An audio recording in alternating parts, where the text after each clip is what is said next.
সাল্লাল্লাহু আলাইহি ওয়াসাল্লাম। বেলাল রাদিয়াল্লাহু তাআলা আনহু আল্লাহর নবীর এক বিশিষ্ট সাহাবী ছিলেন। তো বেলাল রাদিয়াল্লাহু তাআলা আনহু কি করছেন? আল্লাহর হুকুম মানছেন, নবীর তরিকায় চলছেন। আল্লাহ তাআলা তার দুনিয়ার জিন্দেগিতে ইজ্জত দান করছেন, আর আখিরাতে জান্নাতের সার্টিফিকেট নিয়ে চলে গেছেন। তো বেলাল রাদিয়াল্লাহু তাআলা আনহু কেমন ছিলেন? বেলাল রাদিয়াল্লাহু তাআলা আনহু না কোনো অর্থ সম্পদ ছিল, বাড়ি গাড়ি ছিল, চেহারা সুরত কোনো কিছুই ছিল না, তার পদ পদবী ডিগ্রি কোনো কিছুই ছিল না। তিনি গোলাম ছিলেন, উমায়ের গোলাম ছিলেন, কাফেরদের গোলাম ছিলেন। আর সেই বেলাল রাদিয়াল্লাহু তাআলা আনহু যখন ঈমান আনছেন, আর বেলাল রাদিয়াল্লাহু তাআলা আনহুর অবস্থা এইরকম ছিল যে এত কুৎসিত চেহারা ছিল, মক্কার সুন্দর মেয়েরা যদি সকালবেলা মুখ দেখতো তাকে অযাত্রা মনে করতো। মক্কার ছোট ছোট বাচ্চা ছেলে মেয়েরা যদি তাকে দেখতো, তার দেখে চিৎকার মারতো। তো সেই বেলাল রাদিয়াল্লাহু তাআলা আনহু কী করছে? আল্লাহর হুকুম মানছে, আর যখন ঈমান আনছে, আল্লাহর হুকুম মানছে, নবীর তরিকায় চলছে, তা আল্লাহ তাআলা তাকে দামি বানাইছে। কেমন দামে বানাইছেন?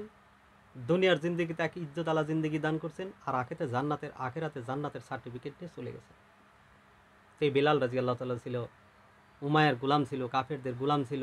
যখন ইসলাম গ্রহণ করছে, তার উপরে কেমন নির্যাতন করছে!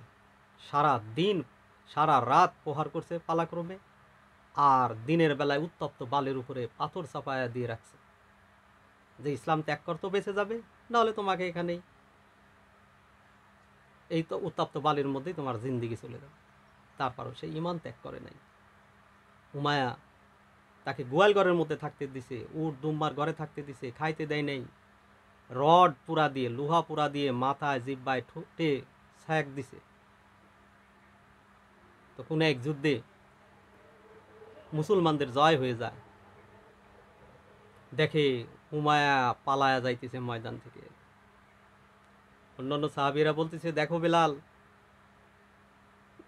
ওই যে উমায়া যাইতেছে, পালায়া যাইতেছে, ধরো।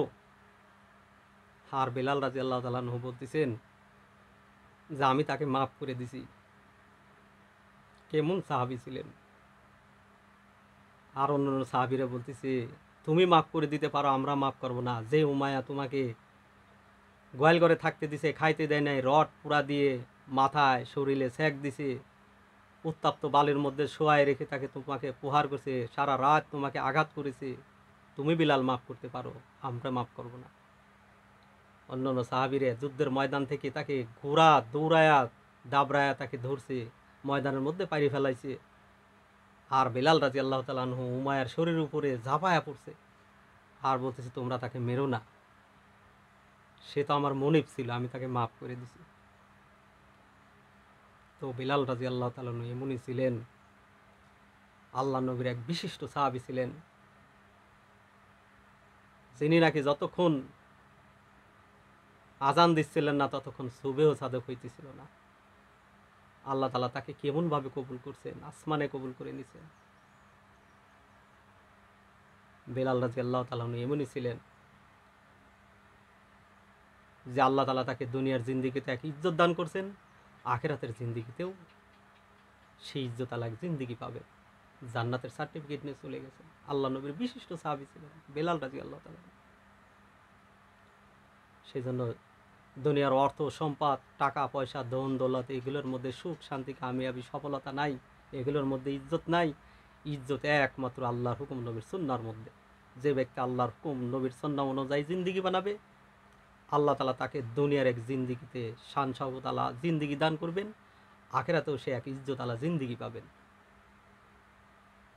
সেজন্য আল্লাহ তাআলা আমাদেরকে যে কথাগুলো বলা হলো, এই কথাগুলোর উপর আমল করার তৌফিক আল্লাহ তাআলা আমাকে দেন, আর সমস্ত উম্মতি ভাইদেরকে দেন। আমিন আমিন সুম্মা আমিন। আলহামদুলিল্লাহি রাব্বিল আলামিন।